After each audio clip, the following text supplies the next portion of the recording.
Hai, Assalamualaikum warahmatullahi wabarakatuh. My name is Filza Faiqotul Himah. So today I'm going to explain and present to you all about lesson of cross-cultural. Okay, today we are going to study about 4 parts of lesson of cross-cultural. For the first part is tips for cross-cultural communication and intercultural communication. The second one is tips for intercultural leadership, and the third, the benefits of intercultural training, and then cross-cultural communication consultant, and the last, the success strategies abroad. Okay, let's go to the first part.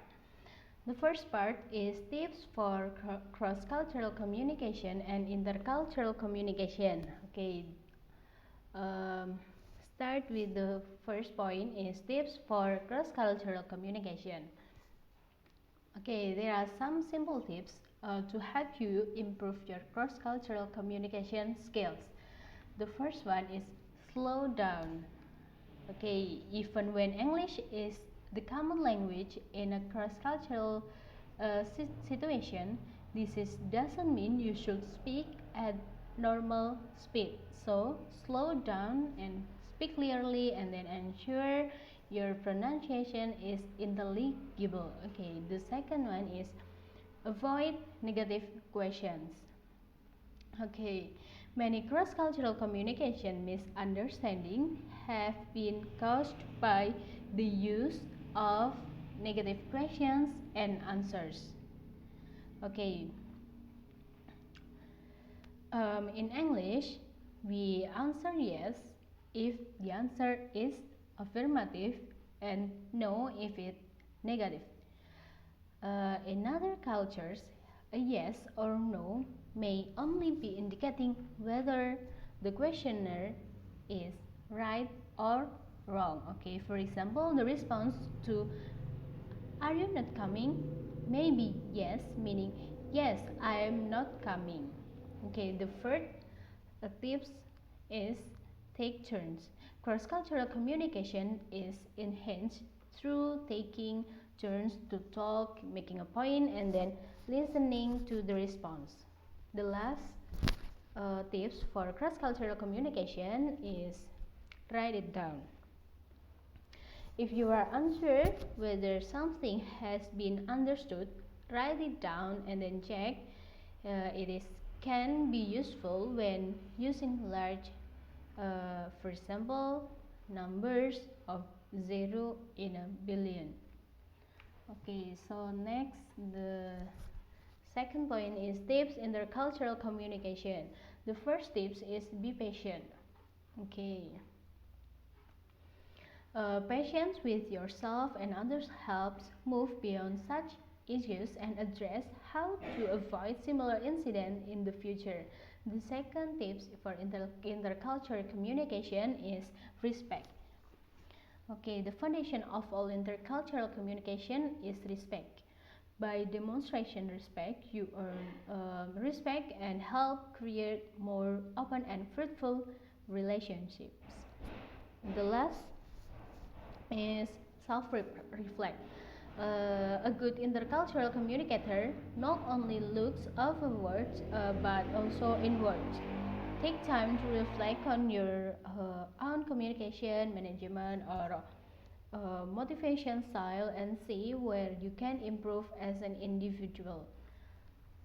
Next, the second part is tips for intercultural leaders.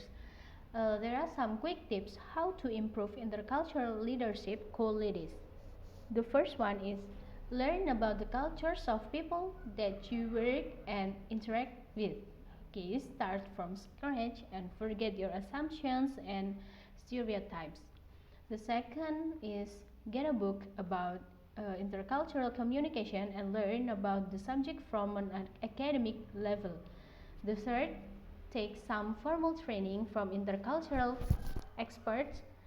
And the fourth, try and attend events or occasions where you can submerge yourself in another culture. The last tips is start listening and paying more attention when dealing with someone from another culture. So next, benefits of intercultural training. The first one is enhance cultural awareness, knowledge, and practical skill.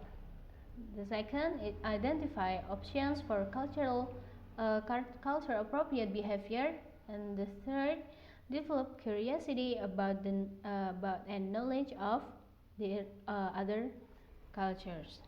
The additional benefits for organization is proactive management of intercultural issues, development of culturally competent staff, and then bring new perspective to problem solving, provide new ideas to teams and individuals, and the last, clearer lines of communication.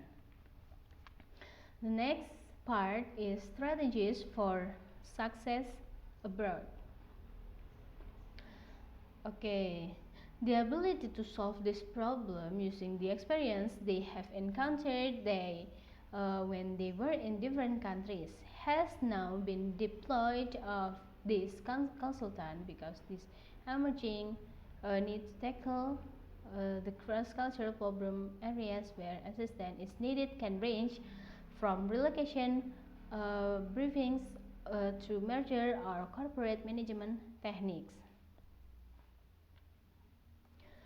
Okay, strategies for success abroad. Few experience offer as many learning opportunities as spending time abroad, and then international assignments are exciting for a host of reasons, but having an opportunity to live in another country while finding success. When bridging cultures, both similar and foreign to your own, certain strategies are crucial to international business success. Here are some strategies for success abroad. For the first strategies is learn about the business beforehand. Okay, this general business strategy becomes increasingly important when dealing with businesses across culture. Get on their website, check out their promotional material, and then get a feel for the atmosphere, attitude, and angle that the business has. Many cultural factors are passed down from the societal level to businesses. And the second is observe. Because of your mind is processing a lot of information in new environments, your observation skills when working across culture may be flooded or unfocused. So especially if you come from a culture that emphasizes verbal communication, make a point of looking for messages that are conveyed without being said. The third strategy is ask questions. Many people don't want to reveal how little they know about other cultures, so they don't ask questions. Ultimately, they limit their ability to work in other cultures. Questions show you are interested in your college culture. This interest and consideration help build your relationship, which is especially important if your culture has a reputation for trying to culturally dominate other, for example, United States. The fourth strategies for success abroad is stay aware of yourself.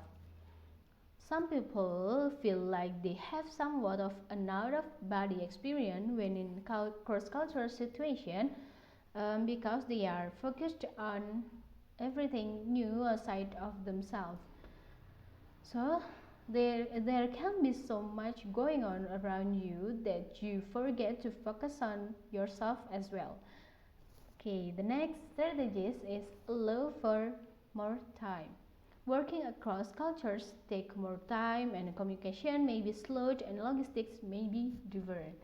You may be working with a culture with a different concept of time altogether. Expect most things to take longer than they would when dealing with a business from you your some culture or country. Six strategies for success abroad is look for individual differences. Overviews of cultures are meant to be guidelines only, and individuals may have values and behavior that vary greatly from those of their native culture. Many people make the mistake of trying to fit people they are working with into cultural mold when and they don't fit. And the seven strategies for success abroad is learn to tolerate uncertainty. This is an essential skill and one that can be extremely difficult for people from some cultures where directness and exactness are valued. For example, Germany and United States. There will be a great deal of unknowns when doing business across cultures. Okay, to determine what skills you need to develop, reflect on past intercultural experience for people with limited experience abroad. Think of experience working and interacting with people and groups different from you. View your experience with different cultures as a trajectory rather than a string of individual experiences. Link the differences experiences you have, and you can link the personal development and learning that comes with them. Next, from my explanation, without understanding the culture of a country in which the organization wants to do its business, the organization cannot achieve success because if it doesn't know the norms, values, beliefs, and attitudes of the customers, then employees cannot run their business successfully. Okay, that's all my presentation and my explanation about the lesson of cross-cultural. I hope my explanation and presentation will be beneficial to for you all, for me and for you all. And the last I say, thanks for your attention. Wassalamualaikum warahmatullahi wabarakatuh.